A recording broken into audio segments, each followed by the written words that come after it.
This SGX-listed S-REIT is offering close to a 9% yield while trading at a 20% discount to book value. Sounds a bit too good to be true, right? While many S-REITs are still feeling pressure from higher rates and slower growth, this trust has been quietly rebuilding from within, shifting towards new economy assets for its next phase of growth. So is this just another high-yield play, or is there something more to the story?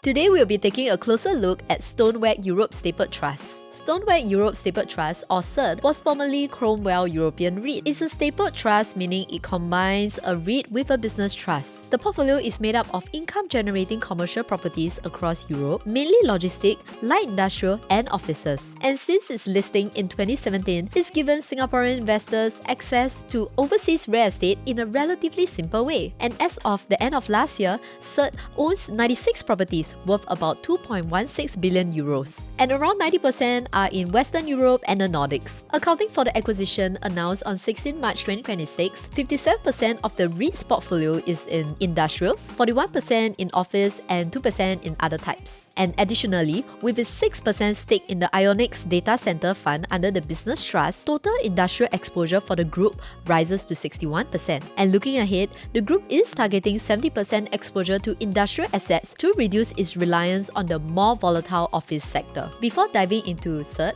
it's important to understand the broader forces driving European real estate landscape today. So why Europe? Certain sectors are seeing strong, consistent demand. Think e-commerce warehouses, supply chain hubs, and offices in major cities. In fact, logistics and industrial assets now make up 22% of total European real estate capital in 2025, up from 30% in 2018. At the same time, data centers are booming. Global capacity has grown more than 200% over the past decade, driven by AI and digitalization, but supply is tight due to land, power, and regulation constraints. Vacancy rates are expected to fall to around 6.5% by 2026. To put simply, both logistics and data centers are backed by strong structural tailwinds, and that's exactly where SERT is increasing its exposure. So how is this strategy reflecting in the numbers? SERT isn't just holding assets, it's actively repositioning the portfolio. In 2025, net property income grew 5% year-on-year to 134.4 million euros on a like-for-like basis, supported by a healthy occupancy rate of 92.6%. Logistics and light industrial had 94.4% occupancy. That said, higher interest rates did have an impact. Following the January 2025 bond refinancing, net finance costs rose 32.1% year-on-year to 47.6 million euros, outpacing the net property income or NPI growth. And as a result, DPU fell 5.1% year-on-year, even as the underlying portfolio continues to strengthen. Thankfully, SERT has also built a sustainable competitive advantage. After a major refinancing in the late last year, SERT now has no debt maturing until 2030, giving a 5-year runway to manage finance costs and support dividends. Now you might ask, can SERT sustain its performance? As of 2025, SERT has a total of 780 tenants, with the top 10 tenants making up 21.5% of the headline rent. No single industry accounts for more than 20% of the portfolio, limiting concentration risks. About 90% of its tenants are large corporation or government-linked entities, which supports income reliability. When it comes to lease profiles,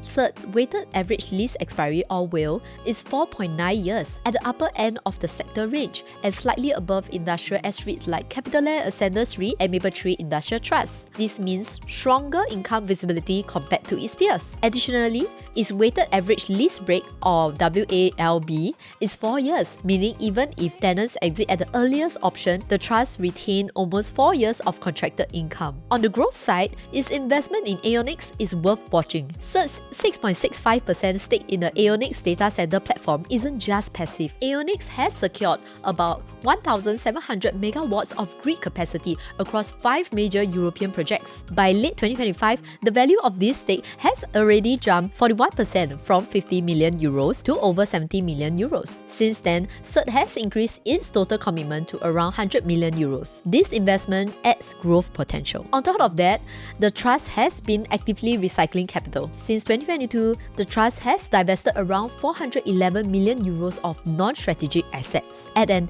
11% premium to book value, while evaluating around 70 million euros in near-term acquisition. This strategy has strengthened the balance sheet. Gearing is 42%, interest coverage is 3.1 times, and logistics and data centers now make up over 60% of the portfolio, supporting stable income and long-term growth. One thing to watch is inflation, especially with the ongoing tension in the Middle East. This could push cap rates higher. Based on the fiscal year 2025 data, a 50 basis point increase could raise CERT's leverage from 42.4% to 45.5%. That's still below the MAS regulatory limit of 50%. However, it does mean a smaller safety buffer. But here's the good news.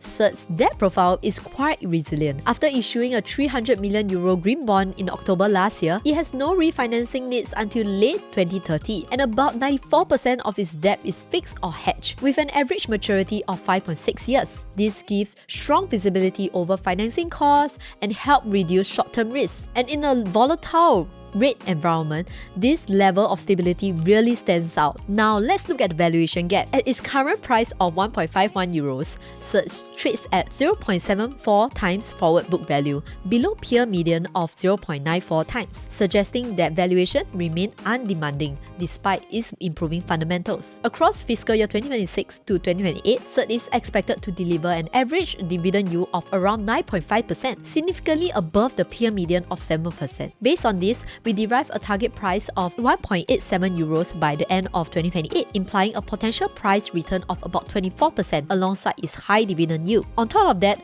market deepening initiatives like GEMS and EQDP could draw more investor attention, potentially supporting greater liquidity and demand for the stock. However, like all investments, CERT is not without risk. Tenant vacancy could affect income, and data center projects carry some execution risk, though exposure is kept under 10%. There's also currency risk. Since income is in euros but dividends are paid out in Singapore dollars, a weaker euro could reduce returns. That said, even under stress scenarios, assuming the euros weaken by 10% against the Sing dollar, the yield will still be around 8.5%, which remains relatively attractive compared to peers. Interest rate risk is mitigated by its long-term, largely fixed debt profile, helping keep income relatively stable while portfolio continues to grow. So overall, CERT offers a mix of income and transformation. It's not just a high-yield REIT, it's a portfolio that's actively evolving, and if you are looking for both yield and long-term growth, this might be the one to watch. That's all from me today. For more insights, visit our website to learn more. I'm Charmaine, Research Analyst at iFAST, and I'll see you next time.